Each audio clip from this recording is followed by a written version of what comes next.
Some Roblox games look insanely popular. Thousands of players, huge servers, massive hype, and thousands of likes.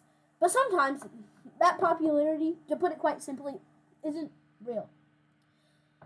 Number one, the illusion of popularity. And this is quite simple. When players are looking for a game to try out, they usually check one thing first, the player count. Because why? If a game has thousands or even hundreds of thousands of players, people assume it must be good. Because what's all this hype about? Why is everybody playing this random game? It must be decent at least, right? But some developers take advantage of this. This brings me to the fake player tricks. And if you've watched a lot of my videos already, you should know about me yapping about Pet Simulator 99, as I'm going to do even more here, because they do all of these. As I'm about to tell you, they use all of these tricks just to get people to join. There are a few ways games can make themselves look popular. Some devs use bots to inflate the player count. As you can see, the game has 16.4 thousand players active. Why do I have this as notified? But if you were here for the peak of Pet Simulator 99, you would know how many bots there were. And even now, with only 16,000 players, which, don't get me wrong, is a lot, in reality, it's like 5,000. Look how many bots there are. Bot after bot. Sure, this is still bots. But if I load more, it's going to be more bots, bots, bots. Why? Because the bots can sell their progress they made in the game to people for real money. It's kind of dumb, but that's how it works. When people see a game with hundreds of thousands of players, they're more likely to join. It's a psychological trick. People trust what looks popular. And I'm not saying that big games / Preston bought all these bots, but many games buy players, which is why I'm bringing up the fake player tricks in the first place. Number 3, admin abuse. And for this, I'm going to be using Steal a Brain Rot. And if you don't know about admin abuse, admin abuse isn't but another trick that some games use. Admins can spawn items, teleport players, and start chaotic events. I think we should all know this. At first, it sounds fun, but sometimes it's used to just create viral moments or clips. And I have my script saying a load of other stuff, but yada, yada, yada. What I meant to say is FOMO. FOMO.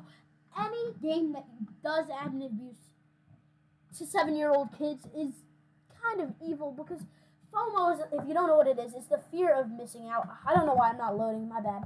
FOMO is the fear of missing out. And for kids whose brain is not yet fully developed, this should not be allowed, because let's just say the kids have, let's just say, a good amount of friends, like 5 friends, right? And they're all playing this game, Steal a Brain Rot. And then Sammy, the developer, partial owner of the game, says, we're going to be doing admin abuse Saturday at 5 a.m. Whatever, I don't know, random time. And then this kid, the 7-year-old, says, I'm going.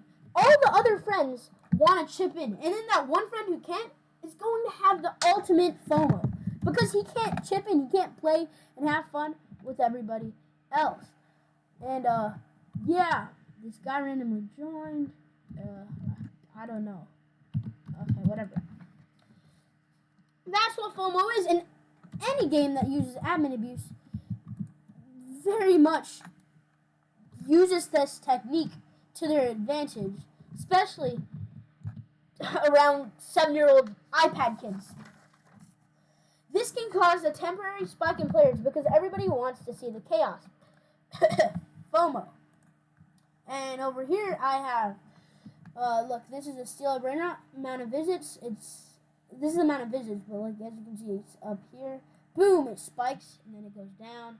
It goes even worse, and then boom, it spikes again, and then down. Because that, as you can see, ladies and gentlemen, are the times that they most likely hosted admin abuse. This is another time. While admin abuse is going, boom. Once it's done, boom, it's gone.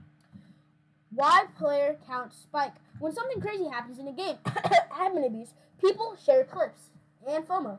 More players join in to see what's happening. Then suddenly the game jumps in popularity. But here's the problem.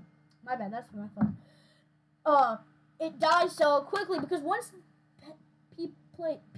players realize the game isn't real, the chaos isn't real gameplay, or that the game relies on admin abuse instead of actual content, which is the problem with Steal a Brainout, because all you gotta do is do what they add in the admin abuse, and then if you want to actually play the game, no, because if you need something that you actually need, if you're decently far in the game, good luck, because it's gonna take you freaking 1,000 years to actually wait for it to spawn.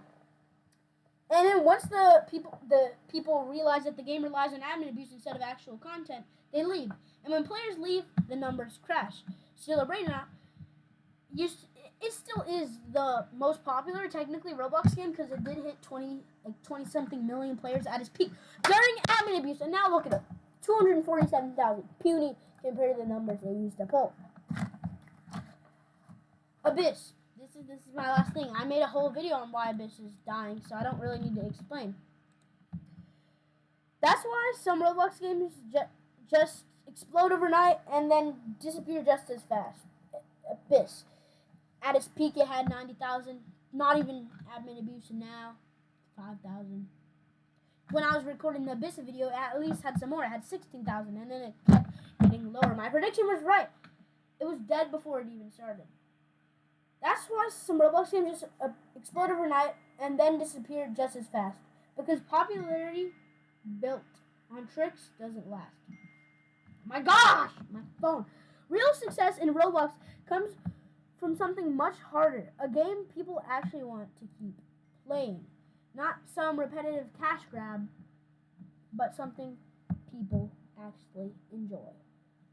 Thanks for watching, and if you made it this far, please like, subscribe, hit the bell for notifications. Almost at 50 subscribers! Quiet Night is out. And, oh God.